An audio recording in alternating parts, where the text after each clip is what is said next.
Good morning friends. இது உங்கள் friends sports academy. Daily கண்ட பஸ்ஸில் இன்றைக்கி என்ன பார்க்க போகிறோம் அப்படின்னா ஆகஸ்ட் 31 2024 சனிக்கிழமை இன்றைக்கி கண்ட பஸ் தான் பார்க்க போகிறோம். இதுக்கு முன்னாடி பார்த்தீங்கன்னா நம்ம டெய்லி கண்ட பஸ் அப்லோட் பண்ணியிருக்கோம். பார்க்காதவங்க பார்த்து நோட்ஸ் எடுத்து வச்சுக்கோங்க. அது மட்டும் இல்லாமல் நம்ம சேனல் சப்ஸ்கிரைப் பண்ணுங்கள், சப்போர்ட் பண்ணுங்கள், முடிஞ்சவங்க ஃப்ரெண்ட்ஸ்லாம் ஷேர் பண்ணுங்கள். நம்மளோட ஃப்ரெண்ட்ஸ் போலீஸ் அகாடமி அப்படின்ற டெலிகிராம் சேனலில் ஜாயின் பண்ணிக்கோங்க. இம்பார்ட்டன்ட் அப்டேட்ஸ்லாம் உங்களுக்கு அதில் உடனே கிடைக்கும். வாங்க ஃப்ரெண்ட்ஸ், இன்றைக்கி கண்ட பஸ் பார்த்துடலாம். ஃபஸ்ட்டு பாரிஸ் பாராலிம்பிக் போட்டியில் வந்து பார்த்திங்கன்னா இந்தியாவுக்கு வந்து பார்த்திங்கன்னா வெள்ளிக்கிழமை ஒரே நாளில் வந்து பார்த்திங்கன்னா 4 பதக்கங்கள் கிடச்சிருக்கு. இதில் துப்பாக்கி சுடுதல் வந்து பார்த்திங்கன்னா 1 தங்கம் 1 வெள்ளி 1 வெண்கலம் அப்படின்னு 3 பதக்கம் கிடச்சிருக்கு. தடகளத்தில் 1 வெண்கலம், மொத்தம் வந்து 4 பதக்கங்கள் கிடச்சிருக்கு. டீட்டெயிலாக பின்னாடி பார்க்கலாம்.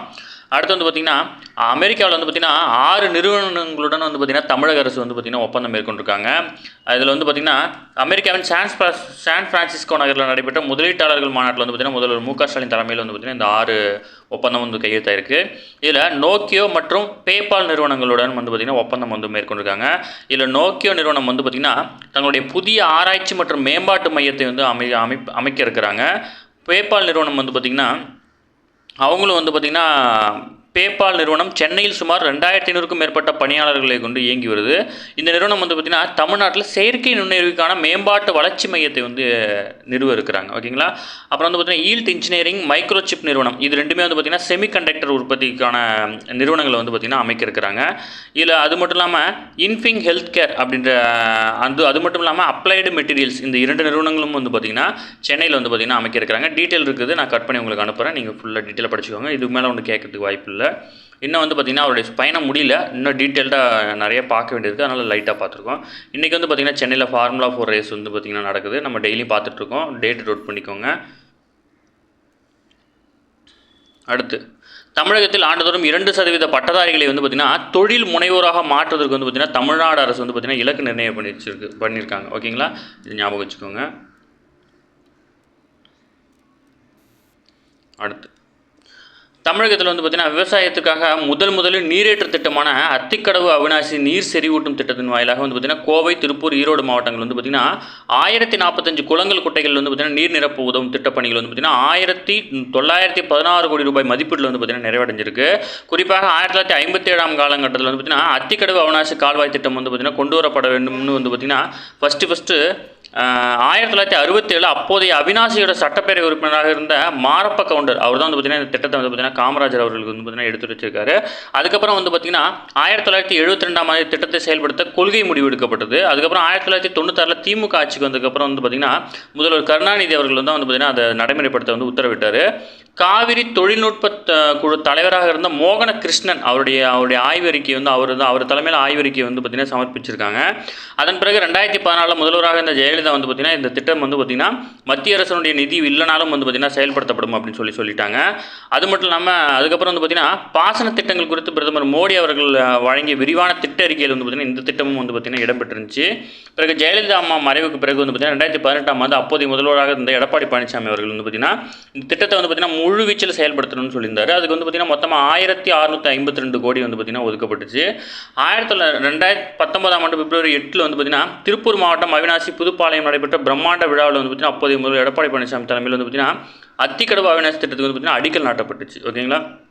அதுக்கப்புறம் கொரோனா காலகட்டம்லாம் முடிஞ்சு வந்து பார்த்திங்கன்னா ஆகஸ்ட் 2022 முதல்வர் மு க ஸ்டாலின் அவர்கள் வந்து பார்த்திங்கன்னா ஆட்சி அமைக்கும் போது வந்து பார்த்திங்கன்னா அதுக்கான நிதி வந்து பத்தலை. அதுக்கப்புறம் வந்து பார்த்திங்கன்னா அவர் வந்து நேரடியாக பார்வையிட்டு வந்து பார்த்திங்கன்னா மேலும் நிதி ஒதுக்கி தற்போது வந்து பார்த்திங்கன்னா 1916 கோடியில் வந்து பார்த்திங்கன்னா இந்த திட்டம் வந்து நிறைவடைஞ்சிருக்கு. ஓகேங்களா.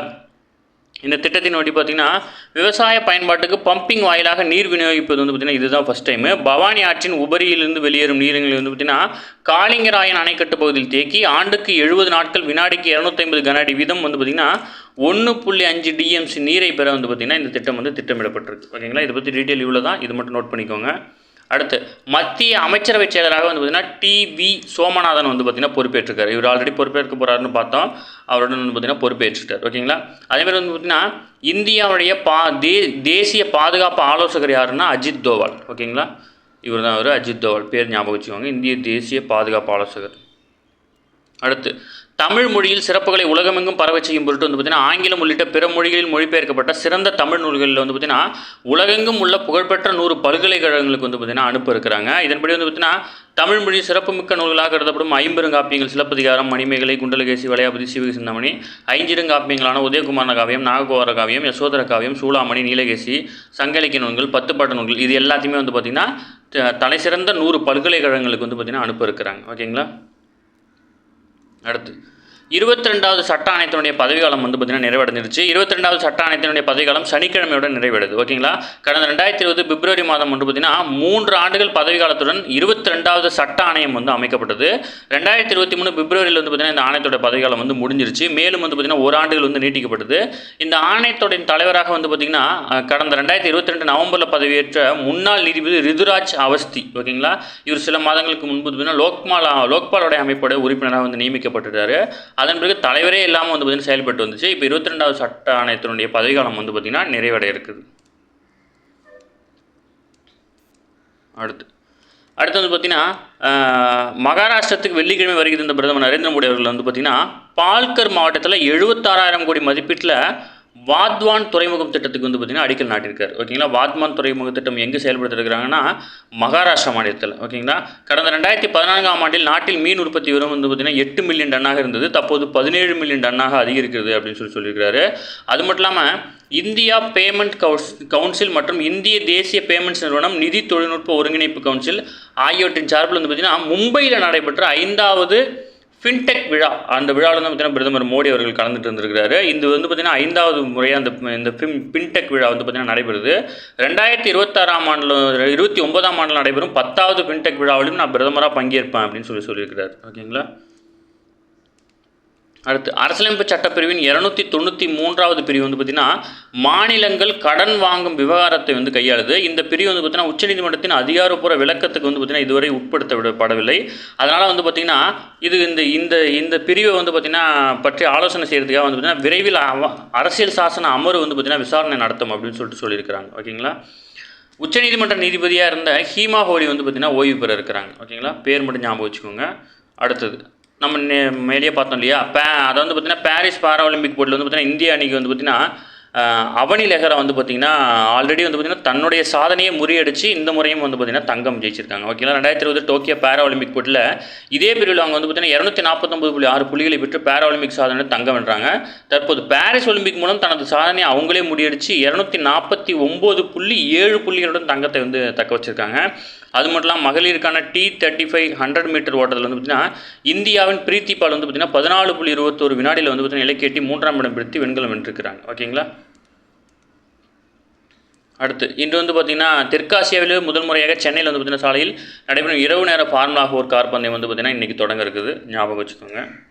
அடுத்து காசாவில் வந்து பார்த்திங்கன்னா இஸ்ரேல் ஹமாஸ் வந்து பார்த்திங்கன்னா 3 நாள் போர் நிறுத்தத்துக்கு வந்து பார்த்திங்கன்னா ஒப்புதல் தெரிவிச்சிருக்காங்க. குழந்தைகளுக்கு போலியோ தடுப்பு மருந்து அளிப்பதற்காக வந்து பார்த்திங்கன்னா காசாவில் பல்வேறு பகுதியில் வந்து பார்த்திங்கன்னா 3 நாள் போர் நிறுத்த ஒப்பந்தம் வந்து பார்த்திங்கன்னா கையெழுத்தாயிருக்கு.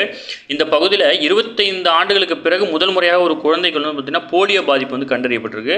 இதையடுத்து வந்து பார்த்திங்கன்னா 12 லட்சம் போலியோ சொட்டு மருந்துகளை வந்து பார்த்திங்கன்னா காசா பகுதிக்கு வந்து பார்த்திங்கன்னா உலக சுகாதார அமைப்பு வந்து பார்த்திங்கன்னா அனுப்பியிருக்கிறாங்க. ஓகேங்களா. அடுத்தது இந்தியா இன்டர்நேஷ்னல் EV ஷோ அப்படின்ற தலைப்பில் வந்து பார்த்திங்கன்னா சர்வதேச மின் வாகன கண்காட்சி வந்து பார்த்திங்கன்னா சென்னை நந்தகம்பாக்கத்தில் உள்ள வர்த்தக மையத்தில் வந்து பார்த்திங்கன்னா செப்டம்பர் 6 முதல் 8 வரை நடைபெற இருக்குது. ஓகேங்களா. தமிழ்நாடு அரசின் குறு சிறு நடுத்தர தொழில்துறை அமைப்பின் ஆதரவுடன் இந்த கண்காட்சி 5வது முறையாக நடக்குது. அதையும் ஞாபகம் வச்சுக்கோங்க. அடுத்து பொதுத்துறையை சேர்ந்த ஆயுள் காப்பீட்டு நிறுவனமான LIC நிறுவனம் வந்து பார்த்திங்கன்னா அரசுக்கு 3662.17 கோடி ஈவுத்தொகை வந்து பார்த்திங்கன்னா வழங்கியிருக்கிறாங்க. ஓகேங்களா. தமிழகத்துக்கு மேலும் 2 வந்தே பாரத் ரயில்கள் வந்து பார்த்திங்கன்னா இன்று பிரதமர் வந்து தொடங்கி வைக்கிறாரு. இதில் வந்து பார்த்திங்கன்னா சென்னை எழும்பூர்லேருந்து நாகர்கோவில் வரையிலும் மதுரையிலேருந்து பெங்களூர் வரையிலும் அப்படின்ற 2 வந்தே பாரத் ரயில்கள் வந்து பார்த்திங்கன்னா தொடங்க இருக்கிறாங்க. ஓகே ஃப்ரெண்ட்ஸ், இன்னைக்கு கரண்ட் பஸ் அவ்வளோதான். இதை தாண்டி எதுவுமே கேட்க வாய்ப்பு இல்லை. டெய்லி கரண்ட் பஸ் டெய்லி பார்த்துருங்க. அப்போ தான் மந்த்லி வீக்லி பார்க்கும்போது ஈஸியாக இருக்கும். நம்ம சேனலை சப்ஸ்கிரைப் பண்ணுங்கள், சப்போர்ட் பண்ணுங்கள். முடிஞ்சவங்க ஃப்ரெண்ட்ஸ்லாம் ஷேர் பண்ணுங்கள். ஃப்ரெண்ட்ஸ் போலீஸ் அகாடமி அப்படின்ற டெலிகிராம் சேனல் ஜாயின் பண்ணிக்கோங்க. இம்பார்ட்டன்ட் அப்டேட்ஸ்லாம் உங்களுக்கு அதில் உடனே கிடைக்கும். Thank you friends.